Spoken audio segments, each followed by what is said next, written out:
Welcome back, everybody. Section 2 of the Reconstruction part of this unit, changes in the South. Let's take a look at what it looked like in the South after the Civil War.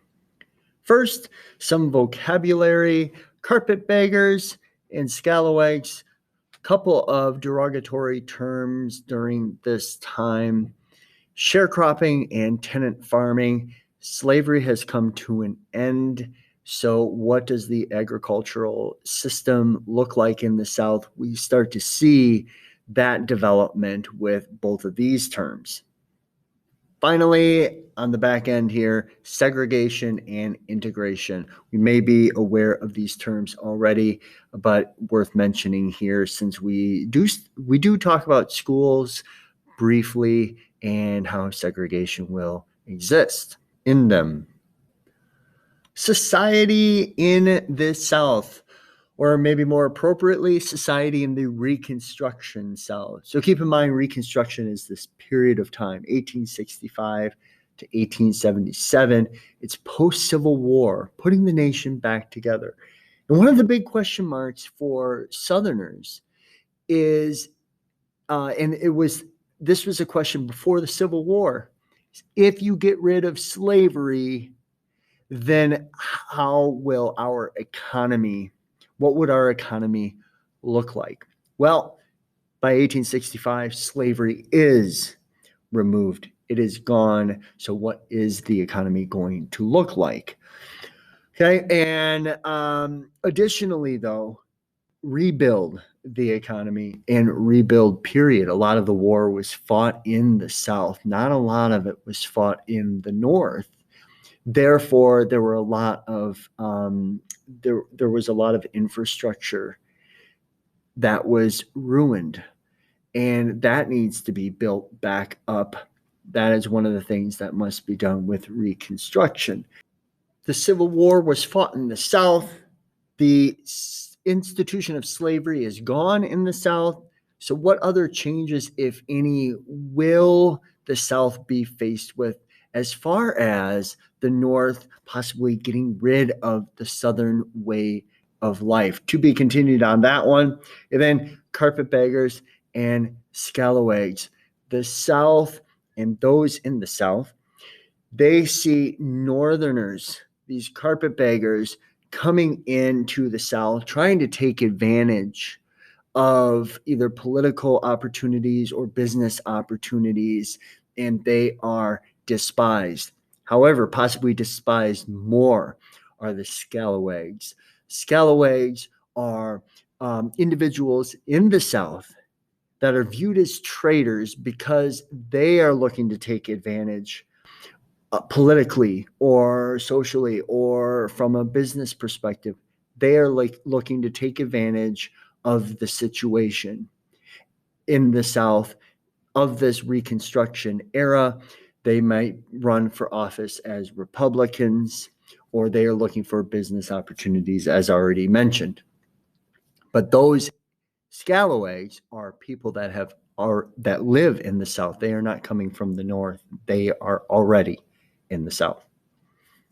Black codes come into existence during this time. If you remember from the previous lecture in section 1, Black codes were a term and discussed then. One of the things that we can pay attention to regarding Black codes is federal laws like the 13th, 14th, and 15th Amendments. These those amendments do is they put something into place that exists and cannot be overturned, or at least will not. Technically, any amendment can be overturned, but they are not going to be overturned. They are not going to be removed or have another amendment that gets rid of it, if you will. That is a federal mandate.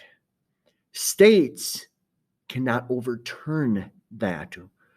However, what states end up doing is they make other laws that kind of circumvent or they sidestep those federal laws, these like the 14th and 15th Amendments.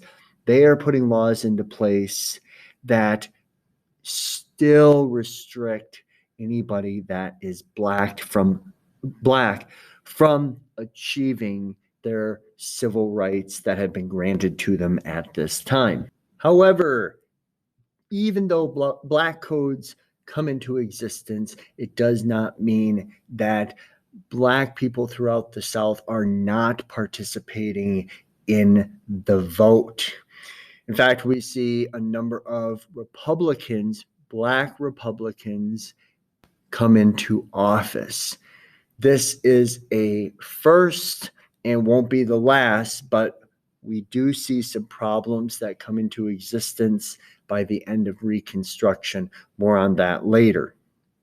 African Americans have the right to vote. African Americans are running and gaining office. There is a reaction to this without question, including just the fact that they are free as opposed to could be in slavery like prior to the Civil War. The KKK is formed. The KKK comes into existence to intimidate African Americans throughout the South. And it starts with just a group of white former soldiers that start to go on these night rides and intimidate. But the idea of that grows, the violence grows, and it starts to spread first throughout Tennessee, but then throughout the South. Without question, this is a terrorist organization that is developed during the Reconstruction era. The KKK will actually kind of come to an end toward the end of with the end of Reconstruction, before we get to the KKK that we are more familiar with the White Hood, or might be more familiar with the white hoods, the white robes. That the KKK comes back in that form in the 1920s, late 19 teens, 1920s. Changes in farming. Slaves did a lot of the farming, at least farming of cash crops. Now planters are wondering what the farming situation will be like for them. And instead of slavery and slaves being responsible for a lot of the farming, a new system comes into play, or new systems come into play, sharecropping and tenant farming being two of them. There's a lot to come on sharecropping in the future by the time we get to the end of Reconstruction. Finally, education. The school system is set up. School is not highly valued as we kind of view it today, with so many teens, so many teens throughout the United States, they are going to school. It's an expectation. However, during this time, school is not that expectation. What's important to point out, though, is we do see segregation in schools at this time. We do not see integration. That's important come the U.S. Supreme Court case, Plessy v. Ferguson. Taking a look at sharecropping specifically, why is it that so many newly freed slaves work on plantations they had once farmed as slaves? Before answering this question, consider sharecropping and the challenges that exist with sharecropping. Now consider the question: why would so many newly freed slaves work on plantations, this time in the form of sharecropping, they had once farmed as slaves? As we will find out, one of the failures of Reconstruction is what the reconstructed United States fails to provide a newly freed group of individuals. Slaves were property of masters, of planters. When they are freed, they are no longer considered property, but they also own no property. They have no land. So where do you go and what do you do? Some are able to pull themselves up, if you will, and start tenant farming or make their way in some sort of industry. But the fact of the matter is, there are no resources given in large part to this group of freed people. Without resources, they lack the ability often to establish their own farms or establish their own business, and therefore they are put in a position where they go back to that planter elite and look for work. That is why so many freed slaves work on plantations that they once farmed as slaves. No doubt, this is not what was of most interest to them. Today, that's it. Next time, we take further look into Reconstruction and how it comes to a conclusion. See you next time.